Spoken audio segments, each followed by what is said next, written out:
Felt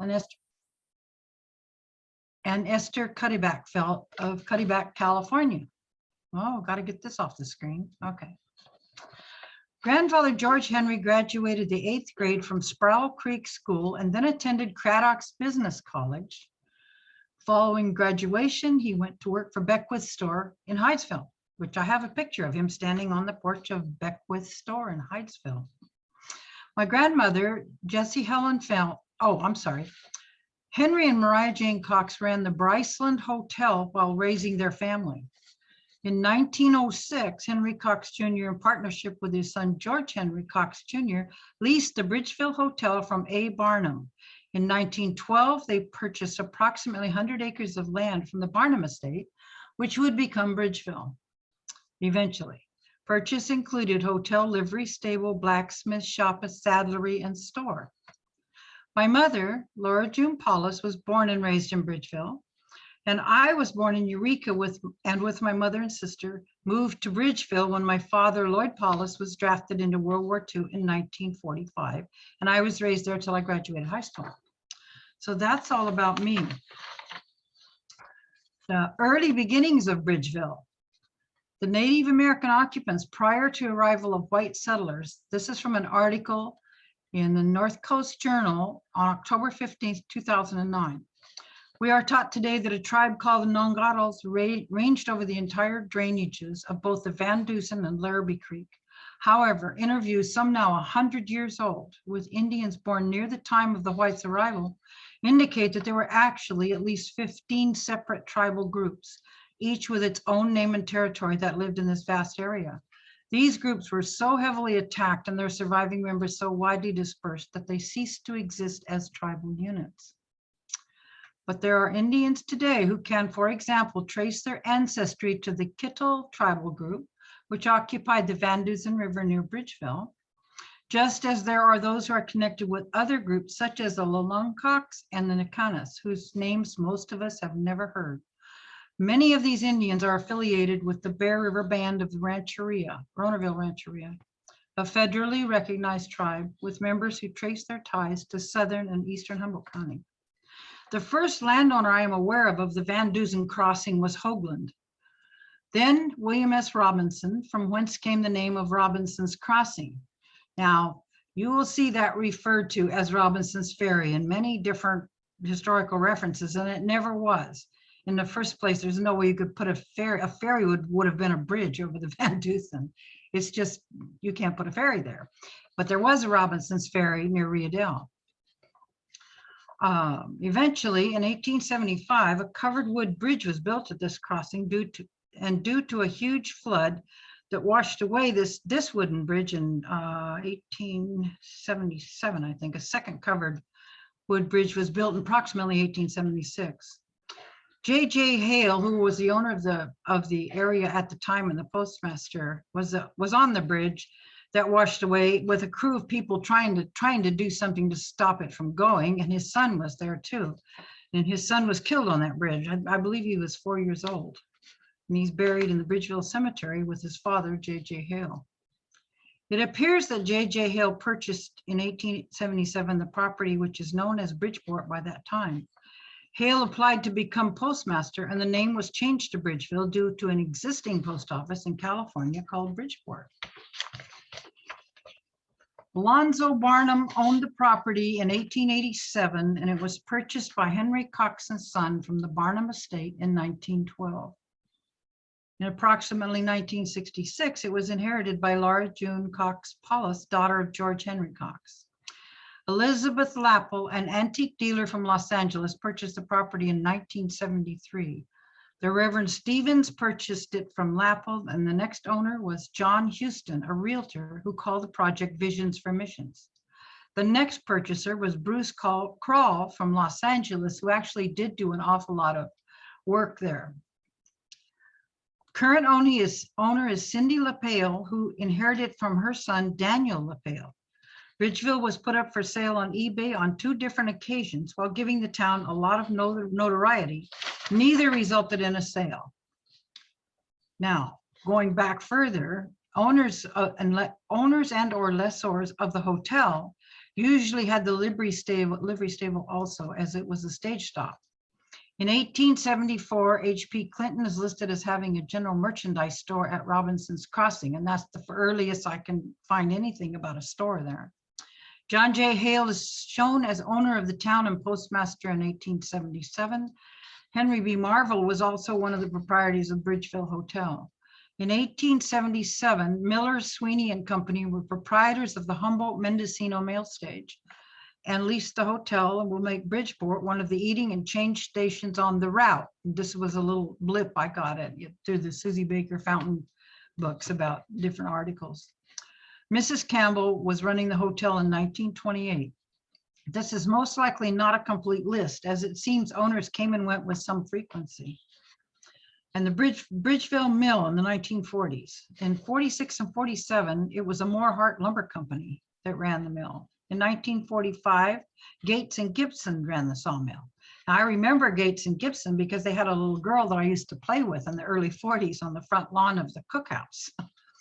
Austin E. Nichols, local resident, worked for Pacific Tie and Lumber Company as a woods boss in Bridgeville. I also fondly remember Austin Nichols and his wife Myrtle, who was from Forest Glen, who made the best eggnog every Christmas for the whole community. Then it was a Carl White Lumber Company, the Baker, William, and Gladys manager Bridgeville. Gladys, that's how it was listed. It doesn't make sense. Bridgeville Lumber Company. So early 1950s, Frank Wells ran the mill under the name of Bridgeville Lumber Products. And this also is probably not a complete list because there were apparently many owners of this mill. The fire in 1919. In early December 1919, a fire started in the hotel from a faulty wood stove pipe and eventually burned over half the town. My mother, Laura Cox, was a toddler and vividly remembered the flames. My great-grandmother, Mariah Cox, was terribly upset as she tried to shoo everyone out of the hotel, and my great-granddad insisted on dressing and pulling on his long boots before leaving, and my mother remembered them telling that story over and over because my great-grandmother was so upset with him.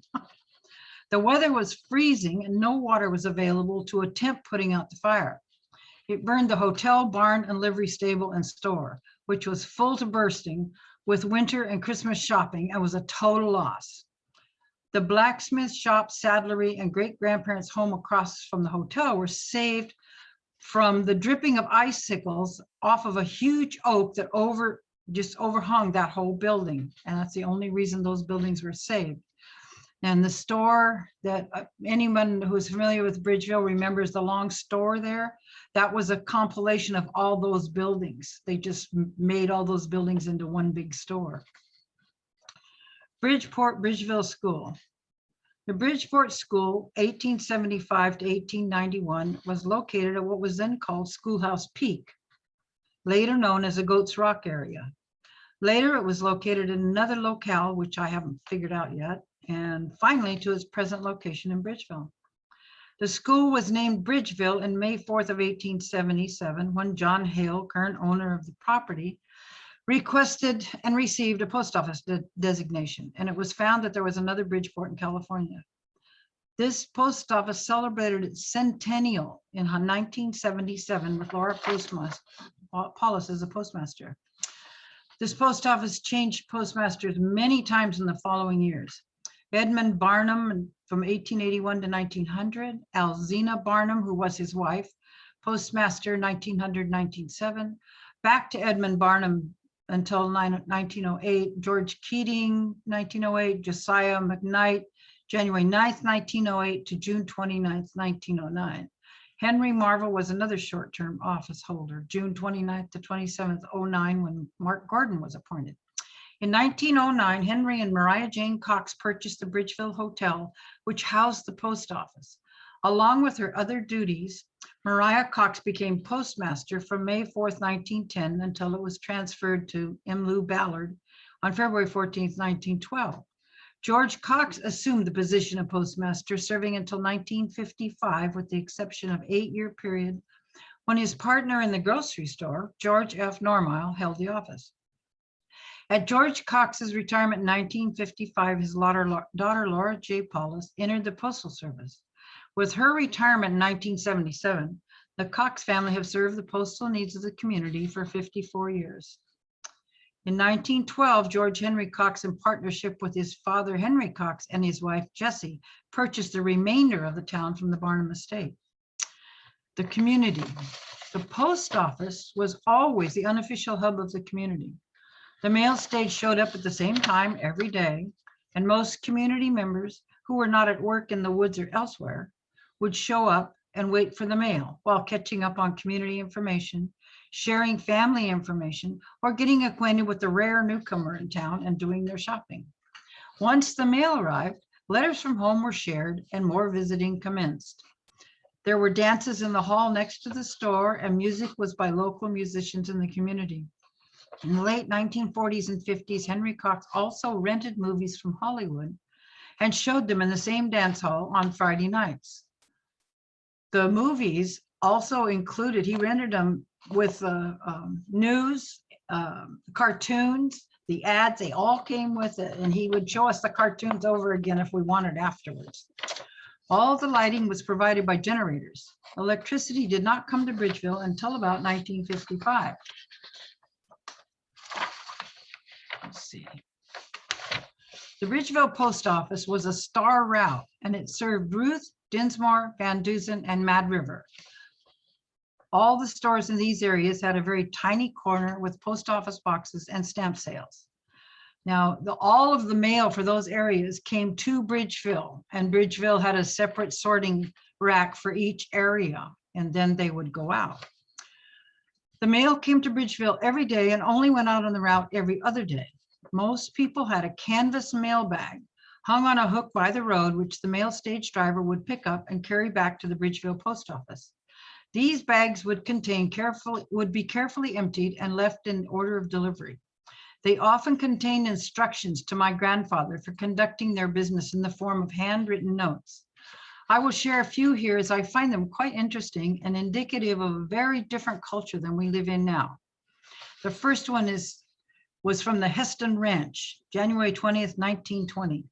Mr. Henry Cox, friend Henry, I am sending down 2.5 dozen eggs. Also postal orders for $7.20. Please let the eggs go on my bill. Also enough of the money order to straighten my account. Please send $1 for me to the American Automobile Digest, put in my letter to them. Balance keep for me till I come down. Now, that's how business was done. Here's one from Showers Pass, April 20th, 1916. Dear friend, we would like to know if you had any seed potatoes to sell. We would like to have 3 sacks. Please let us know by return mail and what the price would be. Jack and Mike Olson. P.S. Please answer quick. This third one, Ruth, California, January 28th, 1920.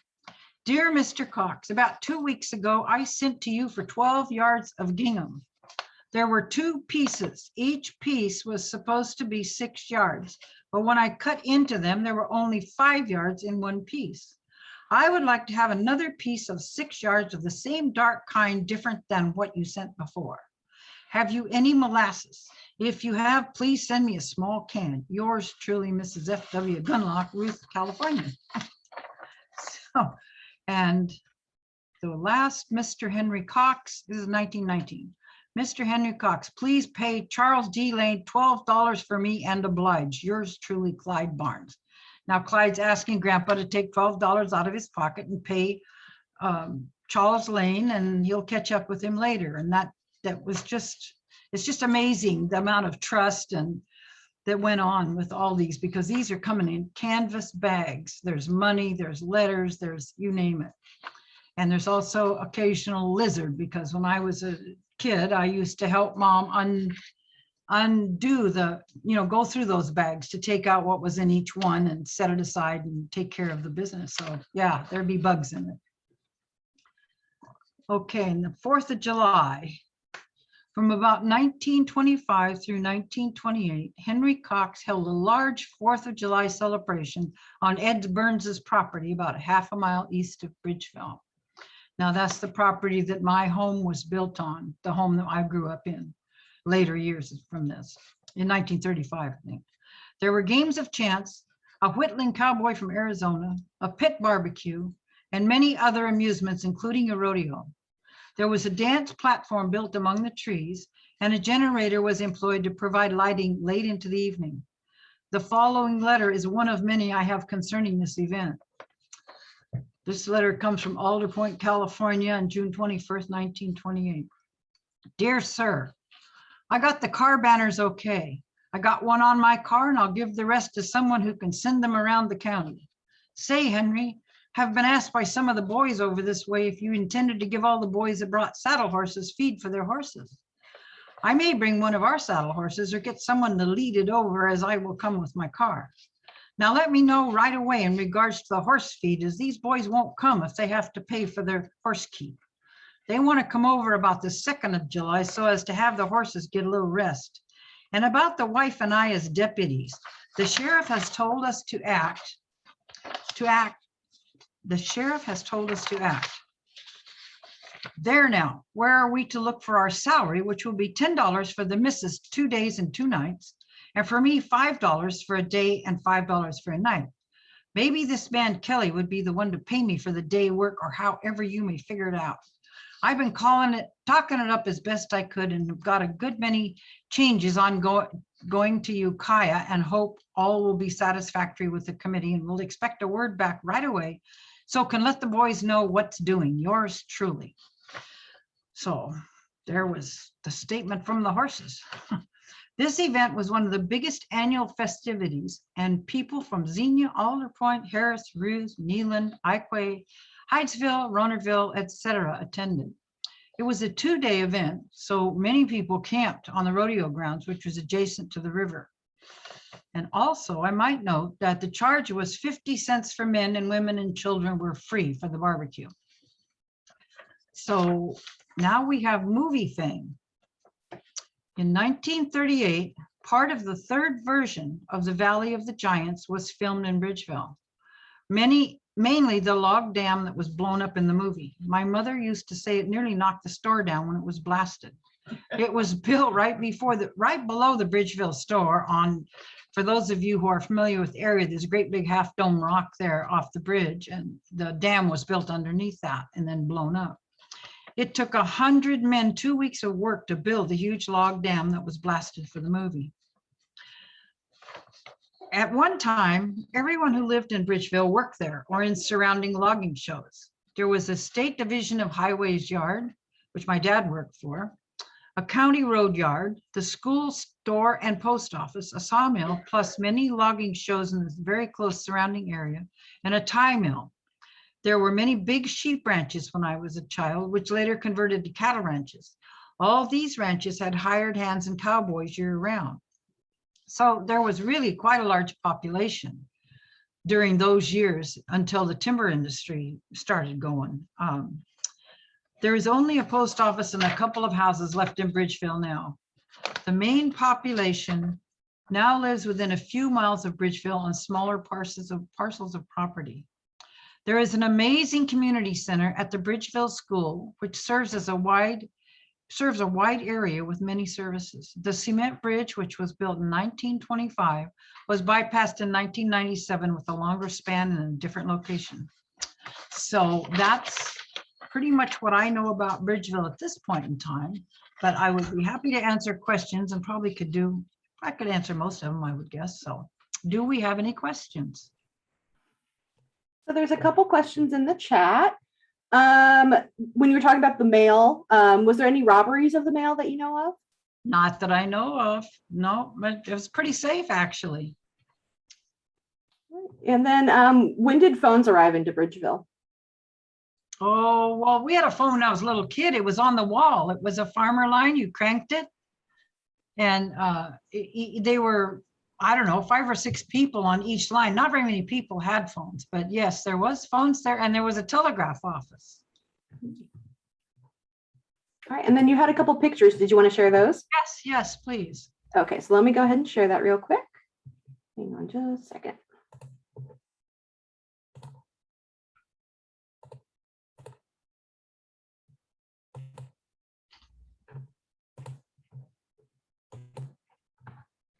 All right, can everyone see that?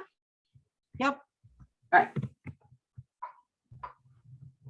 That's one of the really, really early ones. That's the earliest store that you see in the center of the picture.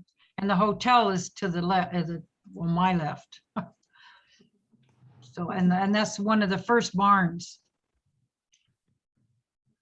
Next Okay. picture. And this is yet another of that same picture that we just showed, I think, is in 1905, and you can see the buggy in the front. And then this one is later on when the store was enlarged, and that's over the sign. It says Russ, Early, and Williams, and that's who had the store. And alongside on the right, on my right on the screen, those are the buildings that were saved from the fire and later incorporated into one store. So next picture. Do we have a next picture? And this is another one, Russ, Early, and William. Oh no, that's okay. Here we go. This, yeah, and these are those buildings I was talking about. You see the big oak tree over there? The fire burned from the hotel, which you can see the fence in front of the hotel, and burned around across the street and lit the store, which was at the end of the road. But it couldn't. The sparks went, and the tree was totally frozen with icicles, and it melted when every time it tried to, the heat melted it. So it saved all those buildings. Next, is there another picture? I don't remember. And this is when Henry Cox and Son bought it, and that's Henry Cox in the white sleeves standing there on the front of the store. And that was one of the original stores, but it went in the fire. So I think that's all the pictures, isn't it? Or is it? Yeah, oh, well, there's another one, yeah. That's a really busy downtown. I mean, that's really busy. You can imagine. The fire was in December of 1919, or the early December, I believe, because it was all Christmas stock. That's why the store was so full of stuff. Next or not. I don't know what this one, oh, you have to go, yeah. It's at the bottom of the picture. Can you make? Oh, I see here. Right there. No, that's No? a Bridgeville. There we go. That's the Bridgeville School and the outhouse. So All right. there's I think that nothing, was yeah, none all of that. them. It was right on the river. And are these personal photos from your family, or where did you find these photos? My mother had them. They were all in my mother's collection. I have a lot more, but you know, you go nuts with that. So, And let's see, it looks like there's a couple more questions. Somebody wants you to tell the story about driving to Eureka for supplies and the payroll. oh, okay, that's somebody who knows me.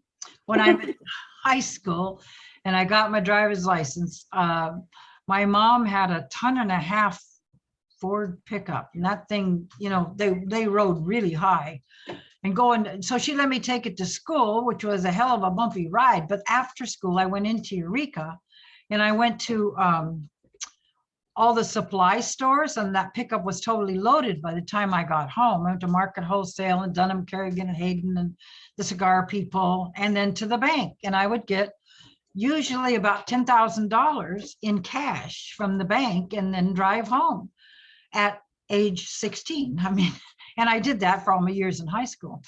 And that was for Grandpa to cash the paychecks from the mill and all the other people that worked out there. So, you know, I look back on that and I think, who would send their 16-year-old kid to town, you know, 60 miles away to get 10 grand and all the groceries and trust them to come back home? So, more questions. Yeah. So was there a bank in Bridgeville, or it kind of sounds like you were the traveling bank between Bridgeville and Eureka? Well, Grandpa was kind of the bank. Grandpa, most people had accounts in the store, and he kept them in what was called a McCaskey. And it's a big square steel box that the front comes down on, and then it had like steel pages that had rows of clips on them. And the little tags you'd write out for people's groceries would go under in their clip. Each person had a clip. So there was a robbery at the store one time, and they took that because they thought it was a safe.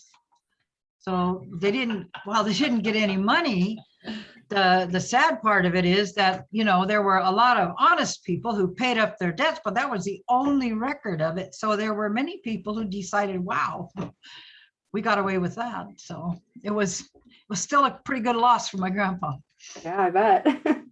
Another question is, where's the Bridgeville Cemetery, and is it accessible? And also, is the cement bridge accessible? Yes to both questions. The Bridgeville Cemetery is up near the Bridgeville School. It's just off the side of the Neeland Road. After you turn, it's after the turnoff to the school.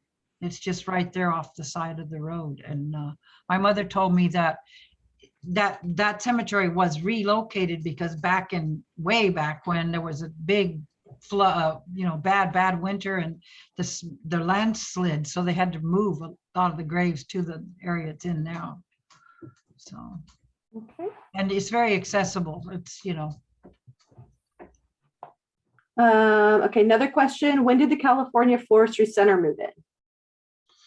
Well, it was located out by Larrabee Creek, and it was sometime in the 50s that it moved across the street from where I lived to what was called Rattlesnake Flat at the time. My grandfather owned that property, and he sold it to the CDF to build that station there. And when they were building the station, they came across almost an entire remnants of an Indian village. And unfortunately, there were not the laws and protections there are now. So that was pretty much plundered by local people, and the artifacts were lost. Okay, another question. What month was the fire, did you say? December. Okay. Yeah. All right, because it's right around Christmas. Yeah. Another question. Do you have some history on the cafe? I remember owners Inky and Slim in the 60s, but not before. Yeah, they were one of a long line. I don't know if I could name people, but that was originally a cookhouse for the mill. And mill workers could come there and have their breakfast or whatever, the ones that didn't live locally. And I think even before that, if I remember right, it might have been a bunkhouse. But then it eventually became, I know it was still a cookhouse for the mill when I was very young, because the gates that I told you about with the little girl I used to play with, they were still running that at the time along with the mill. So I would guess it became a cafe maybe in the mid 50s. Once the mill shut down, there wasn't any reason for the cookhouse. So there you go. And then when someone wants to know, how long did it take you to drive to Eureka? Oh, well, back when the road wasn't really a road, it took at least an hour and 20 minutes. But the road you have today doesn't even resemble the one I used to drive on. It's all paved and it has a white line, Yeah, that's fancy. Let's see, someone else wants to know, do you have any knowledge of turkey drives down Highway 36 to Fortuna?